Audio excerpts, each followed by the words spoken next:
할렐루야. 아멘.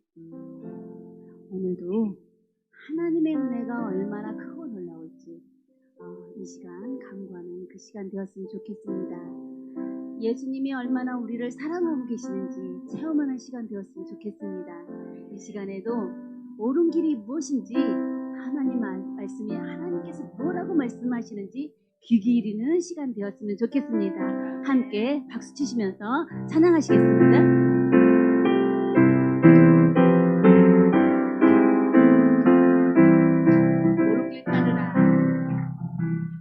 길 따르라 의의 길 세계 만민의 의의 길 이 길 따라서 살 길 세상에 전하세 만 백성이 나갈 길 어둠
땅이 삼고 바다를 먹물 삼아도 한없는 하나님의 사랑 다 기록할 수 없겠네. 하나님의 크신 사랑 그 어찌나 있을까. 저 하늘로 비싸도 채우지 못하네. 하나님 크신 사랑을 증명하고 하네. 영원히 변치 않는 사랑 성도였잖아. 하나님 크신 사랑, 하나님 크신 사랑을 증명하고 하네. 영원히 변치 않는 사랑 성도였잖아. 한번 더 고백합니다. 하나님의 크신 사랑, 하나님 크신 사랑을 증명하고 다네. 영원히 변치 않는 사랑 성도였잖아. 그렇습니다. 하나님의 크신 사랑은 우리가 측량할 수가 없습니다. 영원히 변치 않는 하나님의 사랑, 우리 찬양하는 이 시간 되었으면 좋겠습니다. 하나님의 사랑이 얼마나 크고 놀라운지, 예수님이 우리를 사랑하심이 얼마나 크고 놀라운지, 정말 하나님께서 주신 그 사랑을 이 시간 맛보는 시간 되어질 수 있으면 좋겠습니다. 이 시간에도 하나님의 말씀을 따라 하나님 귀 기울여 하나님의 말씀을 들을 수 있는 준비가 되어지게 해달라고, 하나님의 말씀을 더욱더 사모하는 마음을 허락하여 달라고, 하나님의 말씀이 내 위에 내 마음속에 깊이 자리 잡게 해달라고 주여 한 목소리로 외치시고 기도하시겠습니다. 주여 할렐루야. 살아계신 하나님 아버지 감사합니다. 하나님 이 시간도 하나님 주여 기뻐하여 주시니 감사합니다. 예배자의 자리로 불러주시니 감사합니다. 하나님 기도할 수 있게 하여주시니 감사합니다. 하나님 감사할 것이 너무나 많습니다. 하나님 주가 정말 하나님의 사랑이 너무 크고 놀라워서 하나님의 놀라운 사랑을 감당하기 어려운 정도로 크고 놀라운 그 사랑을 내가 알기를 소원합니다. 내가 하나님을 사랑하기를 소원합니다. 하나님께서 주시는 말씀 가지고 살아갈 수 있도록 우리를 붙잡아 주시는 거여 주시옵소서. 더욱더 주님 마음 잡고 나아갈 수 있도록 역사하시는 거여 주시옵소서. 내 마음속에 내 머릿속에 내 행동속에 예수 그리스도를 빛내는 자가 되어줄 수 있도록 하나님 역사하시는 거여 주시옵소서.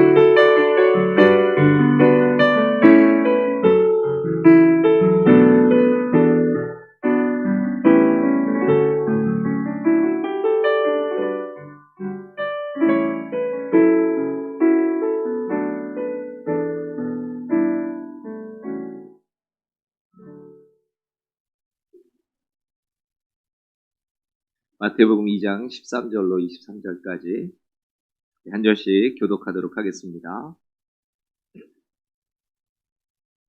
13절입니다. 그들이 떠난 후에 주의 사자가 요셉에게 현몽하여 이르되 헤롯이 아기를 찾아 죽이려 하니 일어나 아기와 그의 어머니를 데리고 애굽으로 피하여 내가 내게 이르기까지 거기 있으라 하시니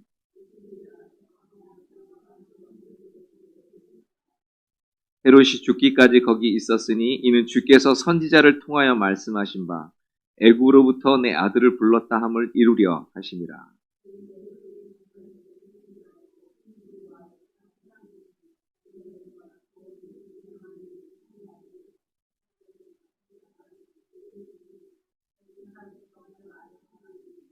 이에 선지자 예레미야를 통하여 말씀하신 바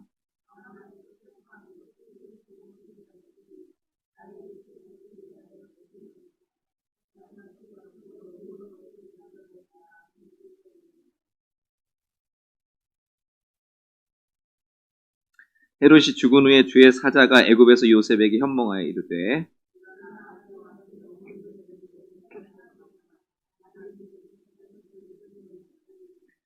요셉이 일어나 아기와 그의 어머니를 데리고 이스라엘 땅으로 들어가니라.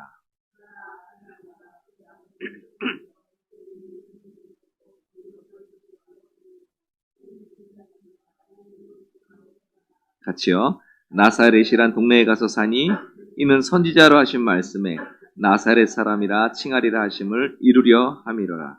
아멘. 오늘은 예수님에 관련돼서 크게 세 가지의 예언에 대해서 말씀을 하고 있습니다. 하나님의 말씀은 1.1획도 변하지 않는다라는 것을 이것을 통해서 우리가 보게 되고요. 물론 예수 그리스도에 대한 예언입니다.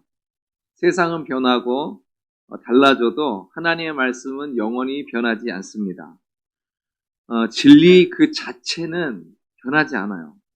그 세월이 흐르고 아무리 시대가 변해도 예언되어진 하나님의 말씀은 반드시 성취가 되는 것입니다. 그렇기 때문에 우리가 믿을 수 있는 것이고 그 말씀에 우리의 삶을 거는 것이죠. 오늘 본문에 나와 있는 예수님에 관한 세 가지 예언, 그리고 그 예언이 성취됨, 그리고 그것을 통해서 주시는 영적인 교훈에 대해서 오늘 같이 좀 한번 살펴보려고 합니다.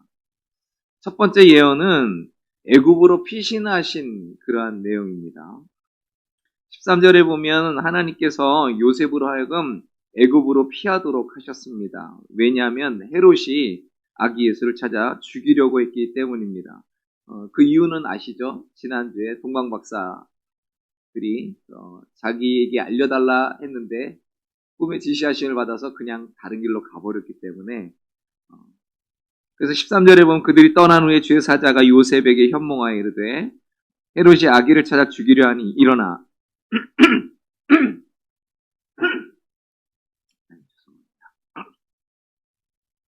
아기와 그의 어머니를 데리고 애굽으로 피하여 내가 내게 이르기까지 거기 있으라 하시니.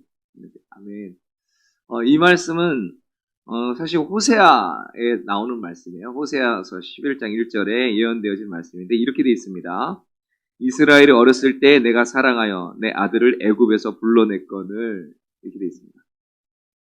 우리는 여기에서 중요한 사실을 하나 알게 되는데 그건 뭐냐면 하나님께서는 하나님의 말씀을 이루시는데 그 말씀을 이루시기까지 하나님의 손길이 함께 하시면서 역사하신다는 거죠. 그래서 예수님을 지키고 보호하셨다라고 하는 사실입니다. 이게 첫 번째이고요. 그래서 예수님을 보호하시기 위해서 동방박사의 꿈에 나타나시기도 하고 요셉의 꿈에 나타나시기도 하고 그 위기와 절망의 순간에 보호해 주시고 선한 길로 인도하시는 하나님의 손길을 보게 됩니다. 또 하나는 애굽으로 피신하시는 그 사건을 통해서 사람이 아무리 계획을 세우고 아무리 행동을 해도 하나님이 허락하지 않으면 아무것도 이룰 수 없다라고 하는 것입니다. 이게 두 번째예요. 헤롯은 동방박사들에게 예수님이 태어난 것을 알게 되면 자기도 알려달라. 그 유대인의 왕으로 나신 그 아기가 태어난 것을 발견하면 자기에게도 알려달라 했는데 경배하기 위해서가 아니죠. 그 아기를 찾아서 죽이기 위함입니다.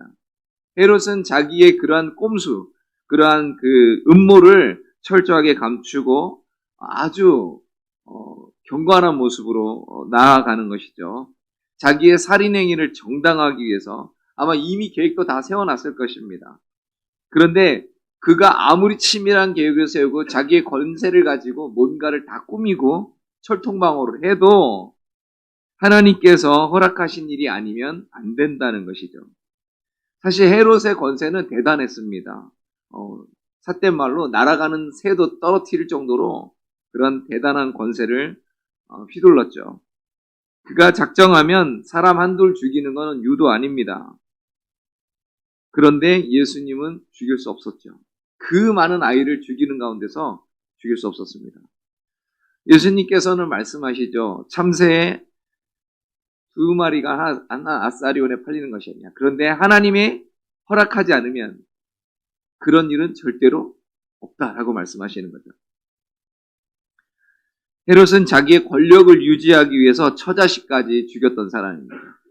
그리고 장인, 처남, 닥친 대로 막 죽이고요. 그것도 모자라서 유대인의 왕으로 나신 아기 예수님을 죽이기 위해서 그때로부터 해서 2살 이하의 모든 사내 아래를 다 죽이는 그런 끔찍한 일을 저지르고 말았습니다.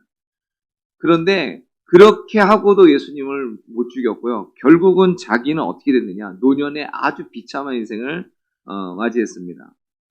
요세푸스라고 하는 역사학자가 있는데 그에 의하면 헤롯이 그때가 70세가 되던 해인데 그만 성병이 걸려가지고 엄청나게 고생하다가 창자에 벌레가 들어가지고 창자가 썩어 문드러져서 죽었다는 거예요. 그러니까 굉장히 비참하게 죽죠.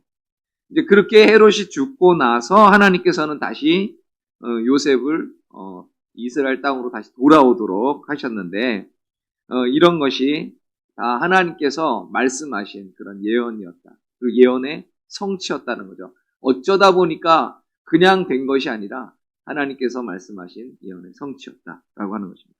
두 번째 예언은요, 베들레헴의 그 통곡 사건입니다.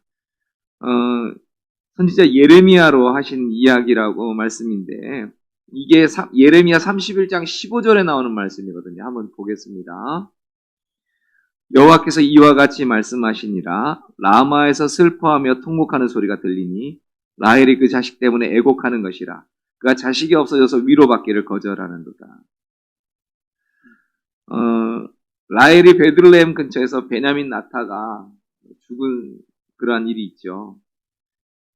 그래서 야곱의 사랑을 받던 라헬이 훗날 바벨론에게 멸망당한 유다 나라의 백성들이 그 근처에서 라마에서 죽임을 당하거나 잡혀가는 비극적인 상황을 보고 심히 통곡하게 될 거라고 하는 예언입니다.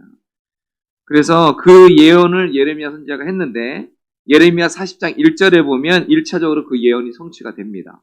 그리고 그로부터 600년이 지난 후에 이 헤롯 왕에 의해서 다시 그 예언이 또 한번 성취가 됩니다.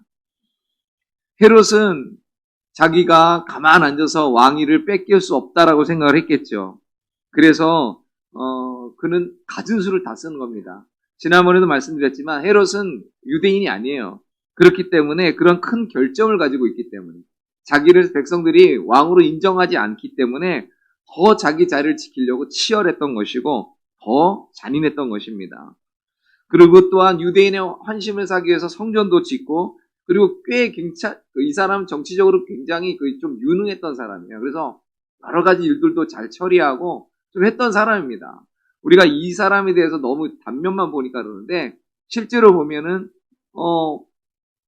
굉장히 좀 잔인한 성격도 있지만 치밀하고 그래서 여러 가지 이런 사람들 환심을 살 만한 일들도 많이 하고 했었다는 것이죠. 그럼에도 불구하고 그는 끔찍한 일을 저질렀죠. 여러분 생각해 보십시오. 온 나라에 2살 이하의 사내 아이를 다 죽여놨다고 하면 어떻겠냐고요, 나라가. 그런 가운데서 하나님께서는 이 아기 예수님을 보호하셨고요.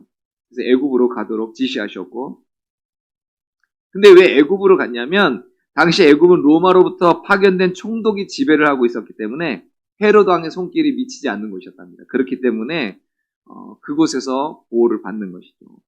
그러니까 세상이 아무리 들고 날뛰고 난리를 죽여도 하나님께서 보호하시겠다고 작정하시고 하나님이 보호하시면 그것을 다 벗어나는 것입니다. 하나님은 그때그때마다 적절하고 안전한 피난처를 제공해 주셨습니다. 그런데 오늘 이 사건, 이 2살 이하의 이 사내 아이를 다 죽이는 사건이 어디서 뭐하고 비슷하죠? 어디서 보셨습니까? 그렇죠. 출애굽기에서 보셨죠? 출애굽기에 보면은 태어난 아이를 다 죽여라 하는 얘기가 나오죠. 그때 하나님께서 다 죽어나가는 가운데 모세를 살리십니다. 그리고 그 모세를 통해서 이스라엘 백성을 나중에 출애굽하죠. 구원자로서의 역할을 감당하게 하시는 거죠. 그 그림자를 보여주시는 겁니다.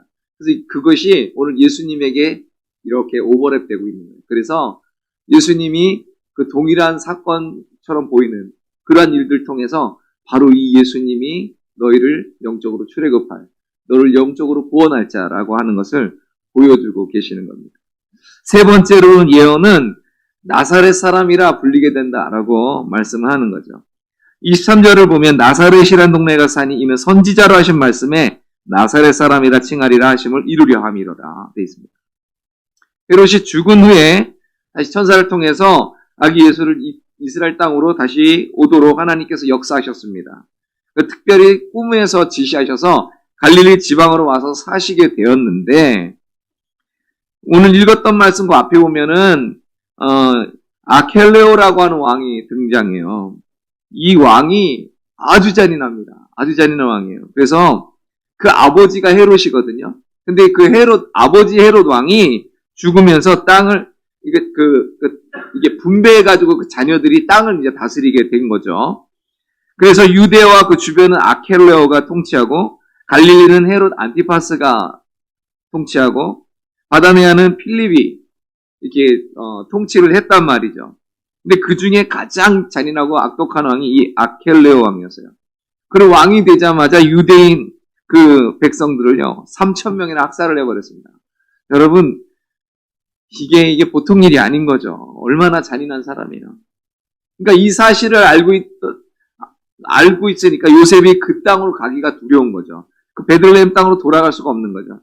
그래서 꿈의 천사가 지시하는 대로 갈릴리 지방으로 가게 됐고, 나사렛이라는 곳에서 자라게 됩니다. 그래서 예수님을 베들레헴 예수라고 안 하고 나사렛 예수라고 하게 된 게 이제 그렇게 되는 것인데, 근데 오늘 앞에 두 가지 예언은 그래도 정확하게 선지자들이 예언했으니까 됐는데, 성경 좀 봤다고 하시는 분들은 요 23절 때문에 굉장히 힘들어합니다. 그리고 이걸 가지고 해석을 좀 잘못하는 경우들도 있고요. 이것 때문에 이렇게 이렇게 논박이 되고 있어요. 뭐냐면 23절 다시 한번 볼까요? 같이 한번 읽어보죠. 시작. 나사렛이란 동네에 가서 사니 이는 선지자로 하신 말씀에 나사렛 사람이라 칭하리라 하심을 이루려 함이로라. 아멘. 이 선지자는 누굴까요? 네? 이 선지자가 누굴까요? 나사렛 사람이라 칭하리라 라고 예언한 선지자는 누굴까요? 네? 네. 없어요. 구약에 이렇게 예언한 선지자가 하나도 없어요. 그러면 이거는 뭐냐? 짜맞추기냐? 예수님이 이렇게 움직인 걸 마치 마태가 선지자가 그런 것처럼 짜맞추기 한 거냐? 여러분 어떻게 생각하십니까? 실제로 그렇게 보는 사람도 있어요. 구약의 어느 선지자도 나사렛 사람이라고 불리는 그렇게 예언한 선지자가 한 명도 없다는 거죠. 근데 왜 마태는 하나님의 감동을 따라 쓴 이 성경인데도 불구하고 이걸 이렇게 쓰고 있느냐는 거죠. 그럼 이게 앞뒤가 안 맞지 않느냐. 그래서 이것에 대한 여러 가지 학자들이 얘기가 있고 어떤 구절에 의해서, 그래서 우리 주석이라든가 이런 거 보면, 그리고 또 관주 이런 거 보면 이렇게 이사야서 11장 1절에 있는 말씀이라든가 이런 것들이 이렇게 그 관주로 이렇게 돼 있습니다. 그래서 히브리어의 이런 것들을 가지고 이렇게 막 풀어내고 하는 여러 가지가 있는데, 여러 가지가 있지만 약간 좀 타당성이 조금 안 맞아요. 그래서 여러 가지 이렇게 그 해석한 것들 중에 저희가 가장 좀 타당하고, 그리고 우리가 받을 만한 해석은 무엇인가 할 때 이렇게 됩니다. 나사렛이라는 동네가 어떤 곳이냐면 이방 땅하고 굉장히 인접한 아주 그 유대의 아주 최고 변두리인 거예요. 그러니까 시골이죠. 완전 이름대도 그냥 거기 그냥 아주 총구석 저쪽 이렇게 그런 것이요. 우리도 그런 데 있잖아요. 어느 지역에 어디 되면은 우리나라 땅은 분명히 맞는데 처음 들어 이런 거. 그런 데도 있었어. 이런 아주 총구석 있잖아요. 그런 이제 곳인데, 그 아주 변두리 촌지역이었는데, 이곳은 사실은 이 이방 땅하고 너무 접해 있다 보니까 굉장히 유대인들에게 있어서 굉장히 멸시받고 천대받는 곳이었다고 해요. 그래서 그 나다나엘에게 빌립이 하는 말을 통해서 우리가 그 땅을 유대인들이 어떻게 생각하는지를 볼 수 있습니다. 요한복음 1장 46절에 보니까 나사렛에서 무슨 선한 것이 날 수 있느냐라고 해요. 나중에 보면 종교 지도자들도 그 얘기를 합니다.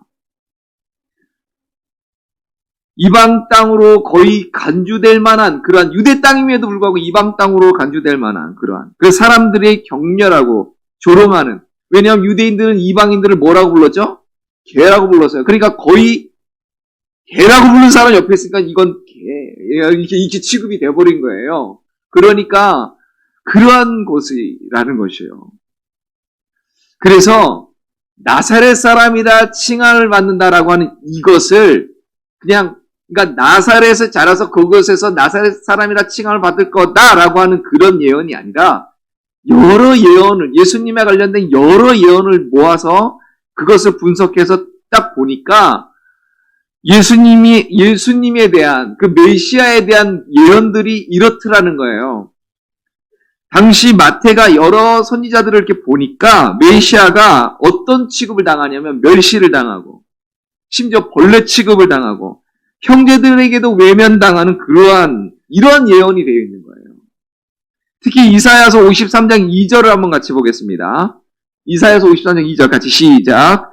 그는 멸시를 받아 사람들에게 버림받았으며 간고를 많이 겪었으며 질고를 아는 자라. 마치 사람들이 그에게서 얼굴을 가리는 것 같이 멸시를 당하였고 우리도 그를 귀히 여기지 아니하였도다 라고 합니다. 그러니까 마태는 지금 이런 예언이 성취됨에 있어서 이걸 언급하면서 직접적으로 나사렛 사람이라고 칭한다라고 하는 그런 말은 없을지라도 요 의미, 나사렛이라고 하는 지역이 갖고 있는 의미가 뭐냐면 사람들로 하여금 멸시받고 천대받고 거의 막 그냥 이렇게 외면해버리는 그러한 의미에서 나사렛 사람이라고 칭한다라고 하는 메시아가 어떻게 취급을 당할 거냐라고 하는 것을 보여주는 거죠. 그래서 여러분 요한복음에도 보면 어떻게 되겠습니까? 요한복음에도 하나님인데 자기 백성에게 왔습니다. 자기 땅에 왔는데 사람들이 어떻게 했다고요? 외면해버렸다고 하잖아요. 자기 땅에 왔는데도 불구하고 멸시하고 외면하고.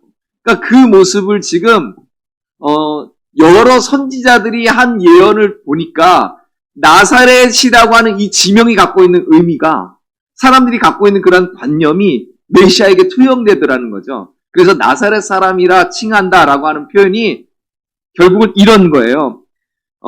당신들 유대인들이 지금 갖고 있는 메시아 사상이 있는데 그것은 어떤 막 백마 타고 나타나가지고 거의 뭐 슈퍼맨 같이 나타나서 우리를 압제하고 있는 이 로마를 그냥 싹 다 멸해버리고 우리를 무시했던 모든 사람을 싹 다 멸해버리고 이방인들 다 그냥 싹 다 없애버리고 우리 유대인을 다시 독립시켜서 그냥 위대한 하나님의 나라를 만들 이것을 지금 꿈꾸고 있었단 말이죠. 물론 구약에서 그런 예언되어지는 것들을 보면 다윗과 같은 목자가 온다고 자꾸 얘기를 하니까 다윗이 어떤 왕이었습니까? 다윗 때 이스라엘의 모든 하나님께서 아브라함에게 하셨던 그런 예언이 그때 성취되거든요. 그러니까 그때 완전한 하나님의 나라, 그 하나님이 말씀하셨던 약속의 땅을 성취했고, 그리고 다윗은 그 당시 주변에 조공을 받던 왕이었거든요. 그러니까 그런 왕, 그런 메시아가 올 거라고 기대를 하고 있었단 말이죠. 그런데 실제는 메시아에 대한 예언은 그렇지 않았습니다. 실제로 메시아는 어떤 메시아냐? 오면 아까 이사야에서 보여줬던 바로 그 메시아인 거예요. 남들이 알아주지 않고 겨자씨 하나같이 임해가지고 언제 왔대? 이런 느낌. 그리고 사람들에게 버림받고 고난을 겪고 오히려 자기 땅에 온데 멸시를 당하고 오히려 막 못 박으라고 죽이라고 그러고 이런 메시아가 온다는 것이죠. 그러니까 여러분 구약 시대의 성막을 보면요, 그 성막을 이렇게 덮는 포장이 있습니다. 아시죠? 이게 세마포로 쭉 해놓고 거기에 또 번제단 물두멍하고 그 안에다가 이제 성소가 있고요. 성소도 또 성소와 지성소로 나눠서 그렇게 한 다음에 그 위를 덮습니다. 포장을 덮어요. 그런데 거기에 맨 마지막에 덮는 게 뭐냐면요, 해달의 가죽으로 덮어요. 해달의 가죽 보면은 막 거무튀튀 해가지고 막 시꺼무리죽죽이 해서 별로 이쁘지 않거든요. 그런데 겉으로 덮어 씌운 거는 볼품이 없고 거무튀튀하고 뭐 그런데 실제로 그 속으로 들어가면 어떻습니까? 그 안에는 황금 등잔대가 있고 황금으로 만든 모든 게 막 다 금으로 돼 있고 그렇잖아요. 그리고 심지어 제사장의 옷도 다 보석이 박혀 있고. 그러니까 예수님이 어떤 메시아인지를 보여주는 거예요. 그러니까 그 겉모습만 보면 해달의 가죽 같은 거예요. 볼품이 없고 메시아고 무슨 메시아가 저래. 라고 할 수 있는 그런 모습인데 그 속으로 들어가면 그 안에 놀라운 아름다운 보석이 있고 그리고 그 안에 하나님의 임재가 있고 그래서 누가 주님을 알아볼 수 있는가? 그래서 성경을 가만 보시면 예수님이 메시아인 걸 알아보는 사람들은 전부 누구냐면 특별히 마가복음에서는요. 예수님을 알아보는 사람, 예수님이 메시아인 걸 알아보는 사람은 전부 병 걸린 사람, 그 사회적으로 다 그냥 세리들, 창기들, 막 이런 사람들, 그러니까 소자라고 불리는 사람들만 예수님이 메시아인 걸 알아보는 거예요. 오히려 종교 지도자라고 하는 사람들은 예수님은 못 알아봐요. 그렇게 성경을 가르치고 예수님에 대해서 그렇게 예언되어졌던 걸 그렇게 연구하고 성경을 필사하면서 가르치고 했던 그 사람들인데도 불구하고 정작 예수님이 왔을 때는 예수님을 못 알아본다는 거예요. 그래서 누가 주님을 알아볼 수 있는가? 그것은 하나님의 은혜를 입자고요. 그래서 예수님이 산상수훈 시작하면서 뭐라고 하십니까? 심령이 가난한 자는 복이 있나니. 그러니까 마음이 가난한 자, 오로지 하나님만 바라보고 있는 자만 볼 수 있는 거예요. 그 메시아가. 마음이 높아져 있는 사람 예수님이 안 보여요. 예수님을 알아볼 수도 없고 받아들일 수 없는 거죠. 그러나 그 심령이 가난한 자, 애통한 자, 온유한 자 이런 사람들은 예수님을 알아보는 겁니다. 하나님을 계속 바라보고 있으니까 하나님이 그 메시아를 보내주셨는데 그 메시아를 알아보는 거예요. 성막은 멋지거나 화려하지 않습니다. 그러나 그 안에는 정말 하나님의 아름다운 것들로 가득 차 있는 것처럼 우리 예수님도 마찬가지죠. 겉으로 볼 때는 아무것도 아닌데 하나님의 그 신령한 은혜를 받아 그 영적인 눈이 열린 사람은 예수 그리스도 안에 예수 그리스도라는 그 보화를 발견하는 거죠. 그래서 천국은 마치 그 밭에 감춘 보화를 발견해서 그 보화를 발견한 즉 자기 집에 가서 모든 걸 다 팔아서 그걸 산다라고 하는 것처럼 그러한 일들이 그래서 계속 마태복음에 그런 내용들이 그 복음서에 그런 내용들이 계속해서 나오는 거예요. 그래서 하나님을 바라보는 자, 그 영적인 그 복을 바라보는 자, 그런 사람들. 그래서 하나님의 기뻐하심을 입은 그러한 겸손한 자들만 발견하게 되는 것이죠. 그러니까 나사렛이라는 요 지명, 요게 이름이 딱 붙음으로 말미암아 사람들로 하여금 색안경을 끼게 만들죠. 그래서 참된 겸손과 하나님의 그 은혜를 입은 사람만 이 뒤에 감춰져 있는 해달의 가죽 밑에 있는 그 아름다운 걸 보게 만드셨어요. 그러니까 오늘 그것이 성취되었다라고 얘기를 하는 거예요. 그러니까 이 얘기를 하는 건 뭐예요? 유대인들 너희들이 지금 잘못 알고 있다라는 거죠. 메시아에 대해서 잘못 알고 있다. 여러분 이걸 우리도 받아야 돼요. 오늘날 우리가 신앙생활 한다는 것이 무엇인지를 알아야 된다는 것이죠. 여러분 신앙생활하는 건 그저 예수님 만나서 뭔가를 얻어내고 뭔가 복이라는 걸 받고 우리가 생각하는 복을 받고 뭔가 이런 걸로 착각을 한단 말이죠. 내 삶을 해방시켜줄. 그런데 실제로 성경에서 말하는 예수님은 그렇지 않다는 거예요. 그래서 마태복음 1장에 뭐라고 합니까? 저가 예수를 낳으리니 그 이름을 아기를 낳으리니 그 이름을 뭐라 하라고요? 예수라라. 이는 저가 자기 백성을 저희 죄에서 구원할 자다. 어디에서 구원한다고요? 자기 죄에서 구원할 자라는 거예요. 그러니까 그 일을 하기 위해서 메시아가 온다는 겁니다.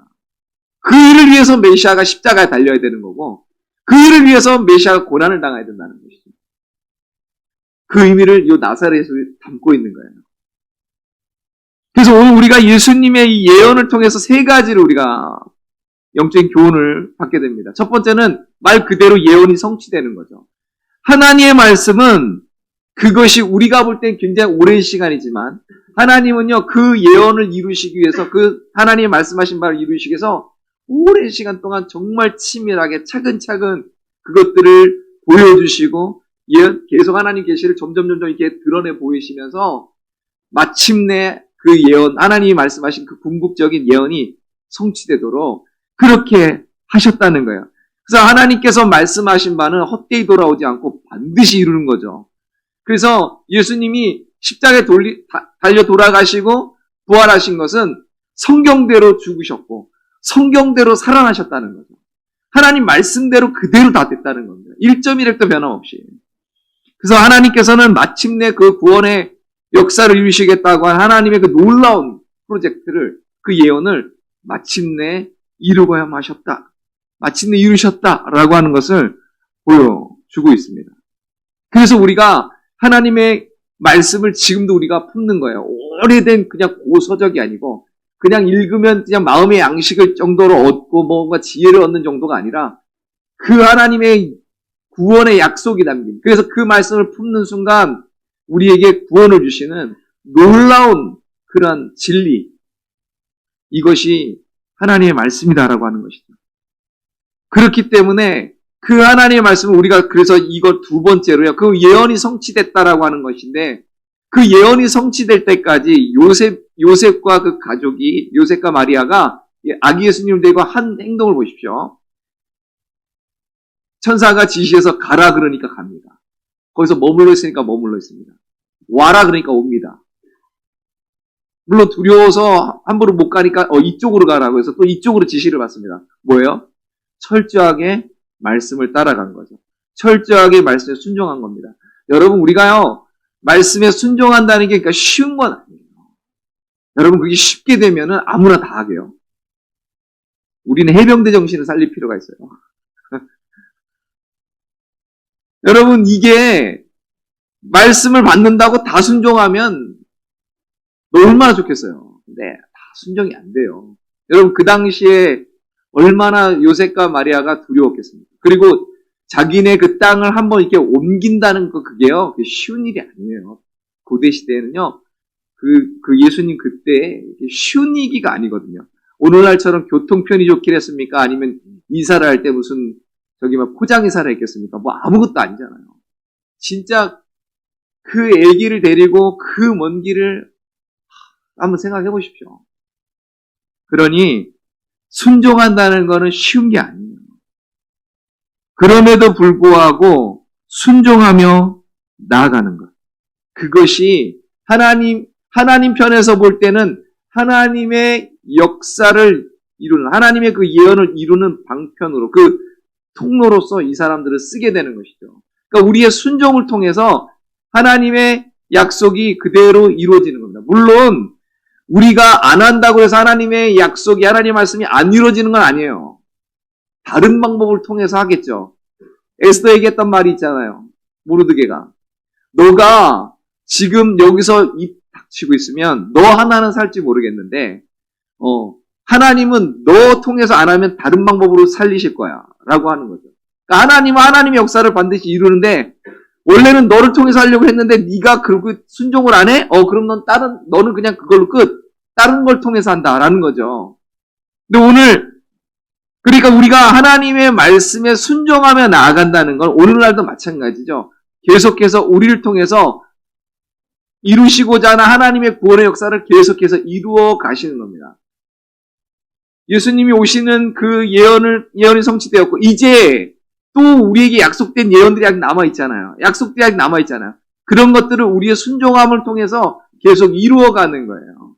그러니까 순종한다는 거는, 왜 이렇게 나를 못 살게 굴어? 왜 이렇게 나를 그냥 가만 좀 내버려두지? 이게 아니라, 우리는 때로는 그 순종을 위해서 우리가 고난도 당해야 되고요. 순종 때문에 우리가 희생도 해야 됩니다. 그런데 그 일을 통해서 우리는 하나님의 역사 가운데 동참하고 있는 것이고, 하나님의 뜻을 이룰 통로로서 나를 쓰는 거예요. 도구로서 나를 쓰는 겁니다. 그래서 하나님의 나라를 확장하고 하나님의 뜻을 이루어가고 그렇게 가는 것이죠.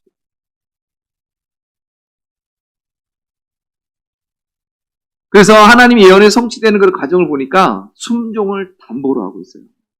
저절로 되는 게 아니에요. 치열한 영적인 싸움을 싸워야 되고요. 순종의 수고와 희생과 헌신을 해야 되는 것이죠.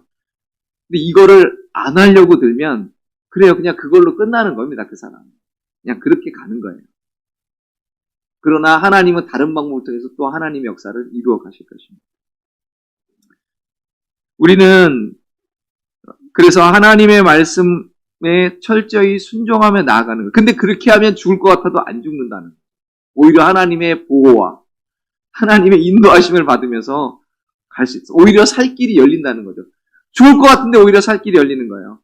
괴로운데 오히려 거기서 보호받는 것입니다. 그리고 마침내 하나님의 부르심의 사명을 이루어 하나님의 나라와 하나님의 뜻을 이룰 거룩한 통로로 쓰임을 받게 되는 것입니다. 그리고 세 번째로는 나사렛 사람이라 예수님이 불리셨는데 그러면 우리는 누구를 믿습니까? 나사렛 사람이라고 하는 그분, 나사렛 예수를 우리가 믿는 거 아닙니까? 맞지요?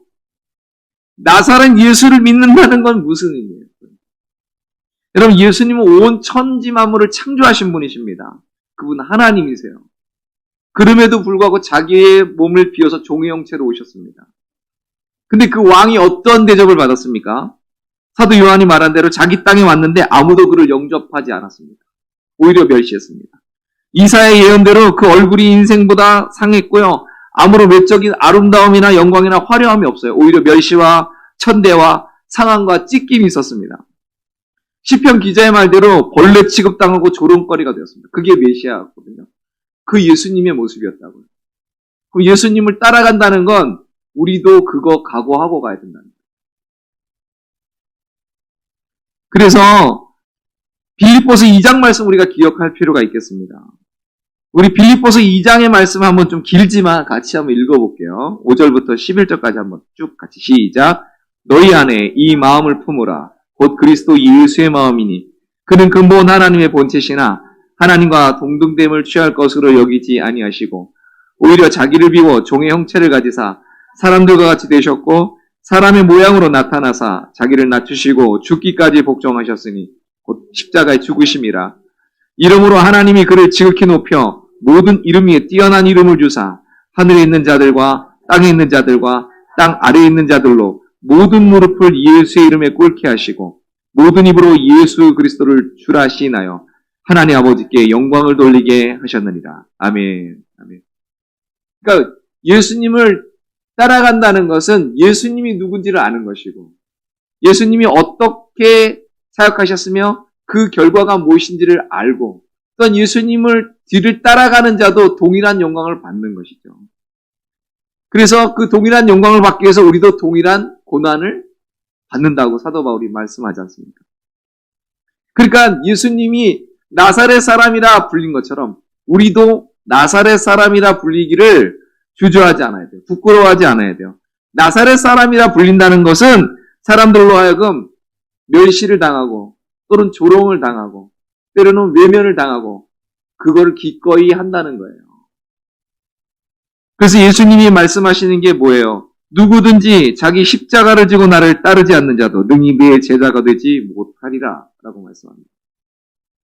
나사렛 예수를 따른다라고 하는 것은 겸손히 자기를 부인하고 자기 십자가를 지고 주를 따른다는 뜻이고 또한 예수님께서 그렇게 함으로 나사렛 사람이라고 한 것은 이방인과 접점역이라고 얘기했잖아요. 즉 다시 말하면 예수님은 유대인만 구원하러 오신 게 아니라 이방인도 구원하러 오셨다라는 거죠.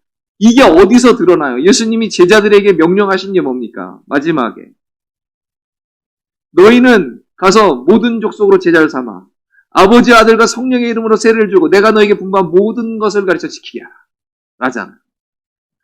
사도행전 1장 8절에는 뭐라고 말씀하십니까?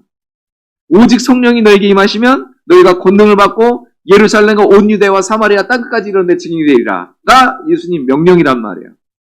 유대인뿐만 아니라 유대인을 통해서 이들을 통로 삼아서 하나님이 그 복음을 인큐베이터처럼 쫙 이렇게 했다가 때가 참에 그것을 예수님을 통해서 완전히 실제로 드러내서 온 세계에 그 복음이 흘러가도록 하는 것. 그 역할, 그 제사장 나라 역할을 하는 것. 제사장 역할을 하는 것이 그것이 바로 제자들의 삶이라는 거예요. 그래서 너희는 왕 같은 제사장이라고 하잖아요. 그 그냥 괜히 좋으라고 하는 얘기가 아니라 그 사명이 우리한테 있다니까요. 그래서 예수님의 뜻을 따라서 우리도 예루살렘과 유다와 사마리아 땅끝까지 주님을 증거하는 그런 증인들의 삶을 살아간다는 의미가 그 안에 담겨 있는 거예요.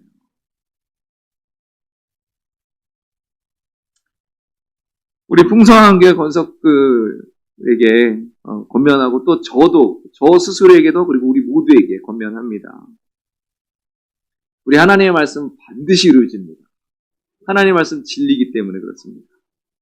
그 말씀하신 하나님이 살아계시기 때문에 그렇습니다. 그렇기 때문에 우리는 철저하게 그 하나님의 말씀에 순종하며 나아가야 됩니다. 순종을 해도 되고 안 해도 되는 게 아니에요. 선택사항이 아니고 이거는 필수예요. 하나님 말씀을 철저히 순종하며 나아가야 되는 것이죠. 그래서 예수님처럼 우리도 그 자기를 부인하고 자기 십자가를 지고 주의 증인으로 살아가는 것입니다. 오늘 예언을 통해서 보여주는 것, 바로 이러한 내용들 담고 있습니다. 여러분, 우리가 지금까지 신앙생활 해왔던 것들 다시 한번 점검하고 다시 한번 돌아보고 그래서 새롭게 하는 하나님 앞에 우리가 아름답게 그 거룩한 하나님의 사람으로 왕 같은 제사장으로 하나님의 아름다운 통로로 쓰임받는 그런 삶이 되기를 주님의 이름으로 축복합니다.